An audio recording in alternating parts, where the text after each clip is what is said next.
Is not psychological time a fact? While there may be no gradation for the attainment of truth,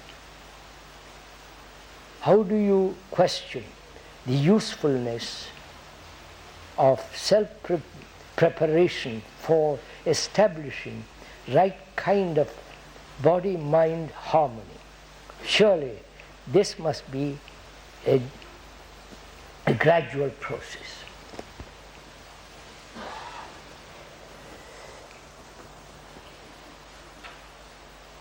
So this is a very complicated question,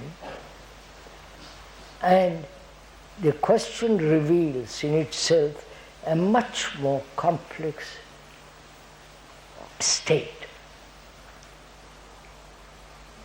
First of all, the questioner says, is not psychological time a fact?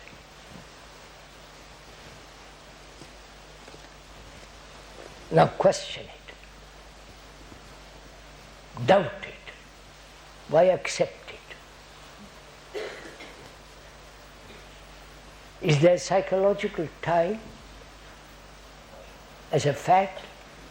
What do you mean by time?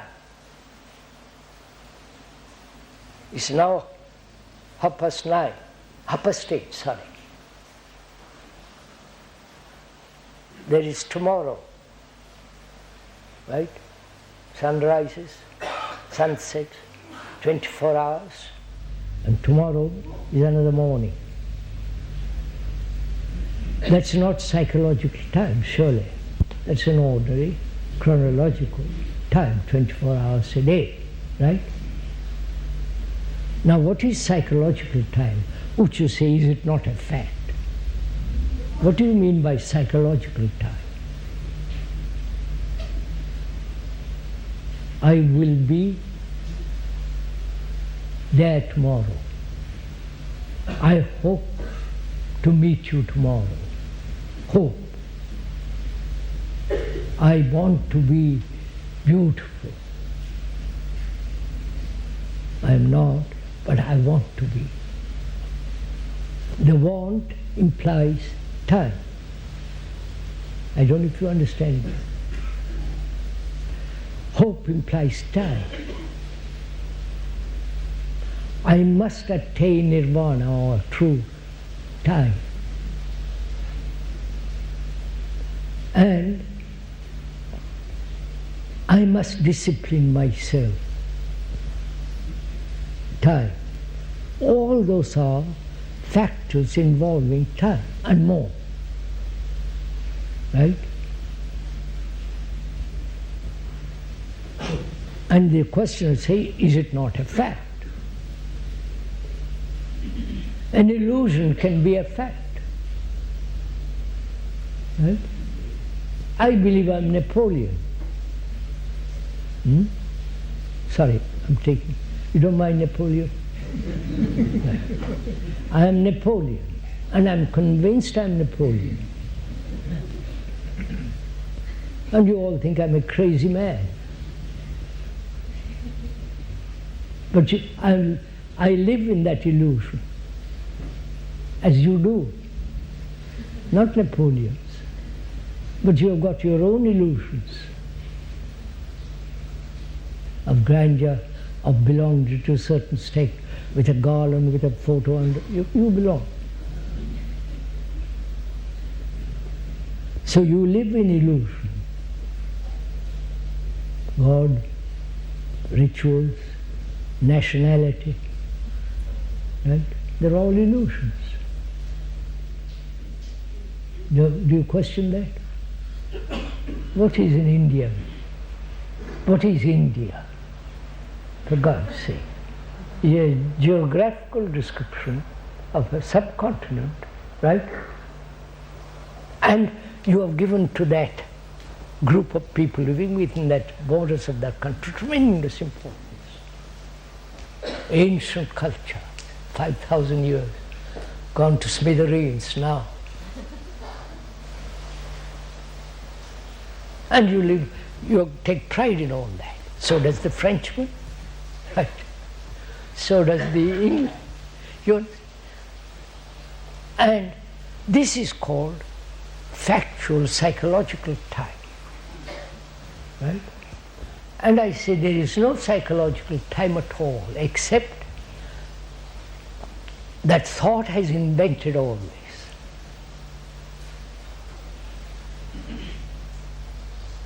Right? I've invented, I'm an Indian. Born in this community, in this particular part of the world, a Brahmin, non-Brahmin, fighting each other, all the rest of it. And so I'm questioning this whole, Kay is questioning this whole psychological time as evolution. You understand? I am this, I will be that next life. Or I am this, I will be different tomorrow. I've taken a resolution for a new year, and I'm going to stick to it, if I can. And so on, so on. So, time, must I go into all that? Time is a movement, right? As thought is a movement. So time is thought. They are not two separate processes. Time is thought. And thought says, and time says, I will be. I must attain nirvana, or attain moksha, or attain liberation, illumination. And somebody says, I've attained. And we are gullible enough to go and say, my God, what a marvelous man he is. And then worship him or kill him. It's the same thing. When you worship somebody, you have killed him. Right, sir? So there is no psychological time at all as evolution. Psychologically. There is no you becoming something else. Or better, more. We went into that. Because the self is put together by memory. Self is the process, the center of all thought. Right? If I had no memory, I wouldn't call myself self. But to go beyond memory, beyond knowledge is something entirely different. I won't go into that. This is not the occasion for that.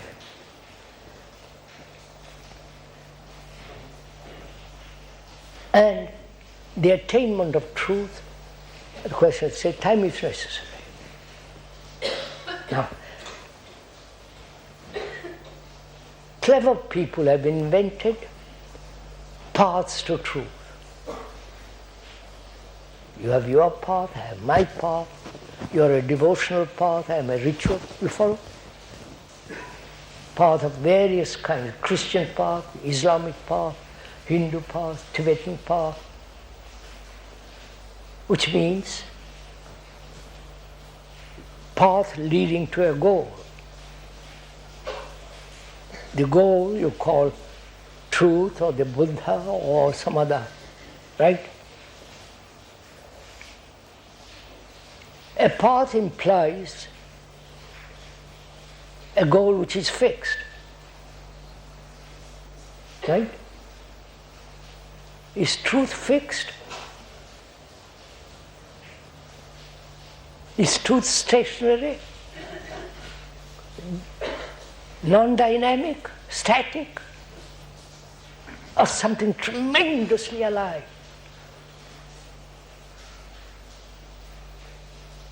That which is greatly alive has no path. How can you have a path to something that's moving, living, changing, vital, full of something else? Therefore, there are no paths to truth.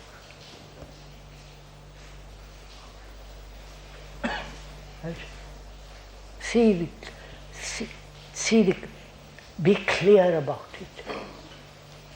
then you won't be caught in a trap.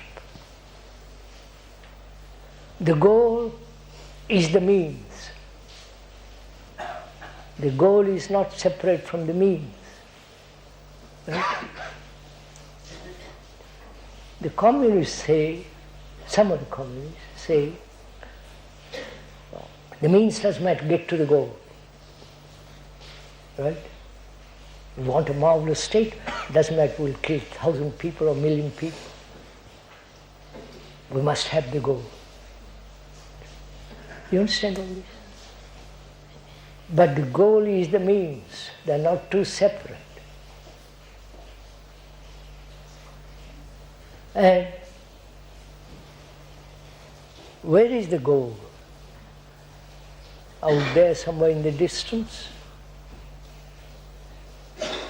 Or is there goal, or is there no goal at all? So you don't ask this question. Moment you have a purpose, you have a goal, you are ambitious to achieve. Right? Of course. But the achievement is the basis of self-interest. Because I've achieved. Like a general in the army, a soldier in the army, he has achieved to become a general. And generals are tremendously important. So in the same way, our whole idea of achievement, to achieve nirvana, what a horrible statement to make. You understand? As though nirvana or heaven or something immense is to be achieved by a petty little mind. By a brain that is conditioned, frightened, anxious, limited, fearful, sorrow, all the rest of it. How can such a mind, brain, achieve anything? It can only end all the fears, all the loneliness, all that. It can end that. That's all it can do. It can't achieve something immense. Where there is self-interest, all achievement is disorder.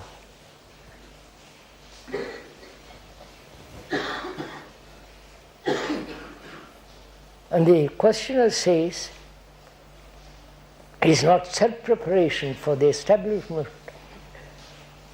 of a right kind of body-mind harmony. Surely, this must be a gradual process. I wonder if you can put away the whole concept of gradation, which is really measurement.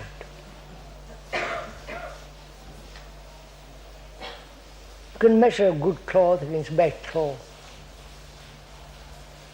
a good car against bad car. In this country there are only bad cars. Sorry. May I tell a joke? The manufacturer of a car in this country, great man, fearfully rich and all that, he goes to heaven. He goes to the gate of heaven. And the angel that's there says, who are you?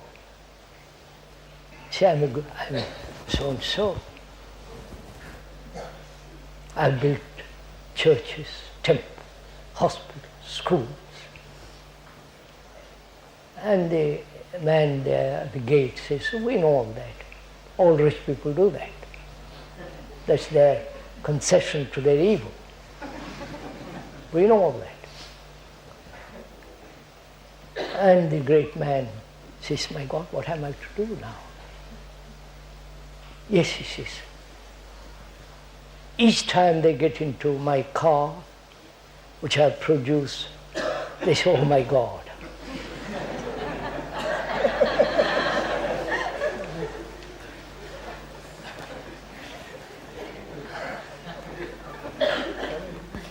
You got the joke? Sorry. So, body and brain, mind to the speaker is entirely different. I won't go into that now. Between the brain and the body, not the mind. What is body different from the brain? It's one instrument, isn't it? It's an organic whole. Right? But we have separated the body and the brain. Then we try to establish harmony or conflict. Right? So, why do we divide? Why do we separate, break up things? Right? As Indians, as Arabs, as the Jews, you follow? Why do we do all this? Constant separation, constant division. My family opposed to your family. I'm nearer to the center and you are not. Right? Why do we do all this?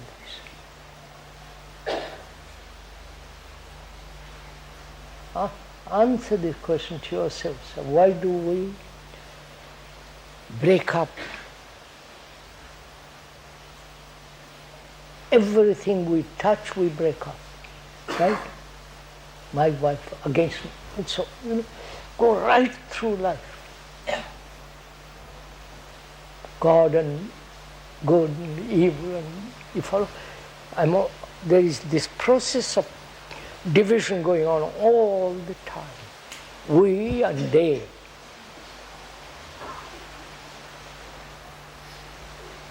Who is creating this division?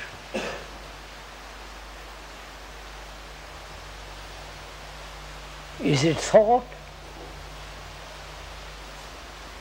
Of course there is division between woman and man, all that I won't go, naturally. But who is creating this psychological division?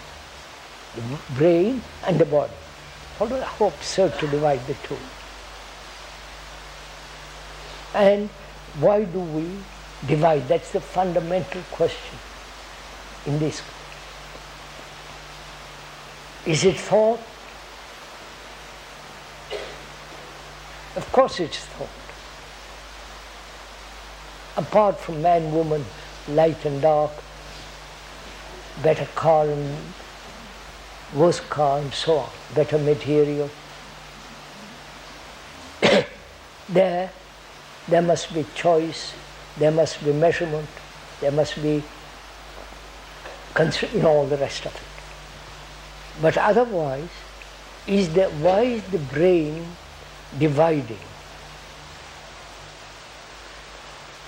Or is the brain itself divided in itself? Do you understand? And therefore it divides everything.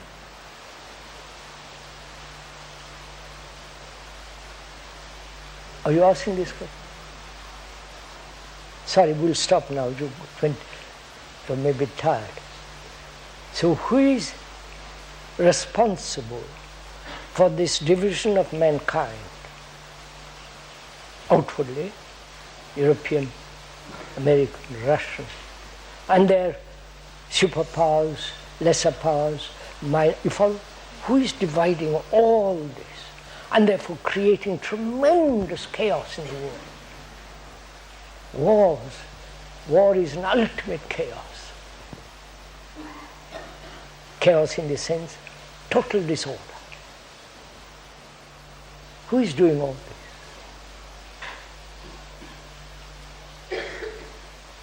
Is it thought? Because thought itself is limited. Because thought is based on knowledge. memory. And knowledge is never complete about anything, either now or in the future. I must be quick, I must stop. Right? Knowledge can never be complete about anything. All the scientists are adding more and more and more and more, right? Their knowledge is more and more accumulating. Where there is a process of accumulation, there is limitation, right? Knowledge is a process of accumulation. And knowledge is limited. Therefore, thought is limited. And so thought is breaking up everything. Because thought in itself is limited. The Hindu, the Brahmin, non-Brahmin, this political party, that political party. Nobody considers humanity as a whole. You understand? There are economic divisions, social divisions, religious divisions. I believe in Jesus, you believe in Allah. I believe in nothing and you believe in everything. And this goes on. And therefore, my ideal opposed to your ideal. And we fight. Kill each other for something. So thought is responsible for all this division because it wants security. You understand? You're all, I must stop. You all want security, physical as well as psychological. And you have invented God, the ultimate security, which is an invention, thought, because it's frightened. So, can thought end? Thought is necessary in the world, in the technological world, but thought has no other place in the psychological world. That's a tremendous discovery and depth to that. Then there is no division. You understand? Then you are humanity, and when you are humanity, there's compassion.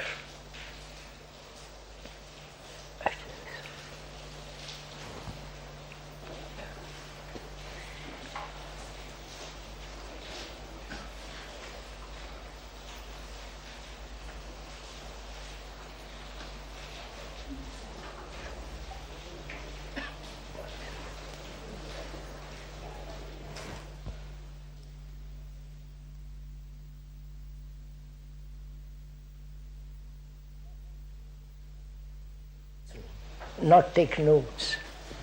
Sorry. Because when you are taking notes, you don't listen. Simple fact. And you must give what. So, when you listen to the song of a bird, when you listen to the whisper among the leaves, when you listen to your wife, to your husband completely, then you know the art of listening. That's a great art, much greater than any painting, any sculpture, any poem.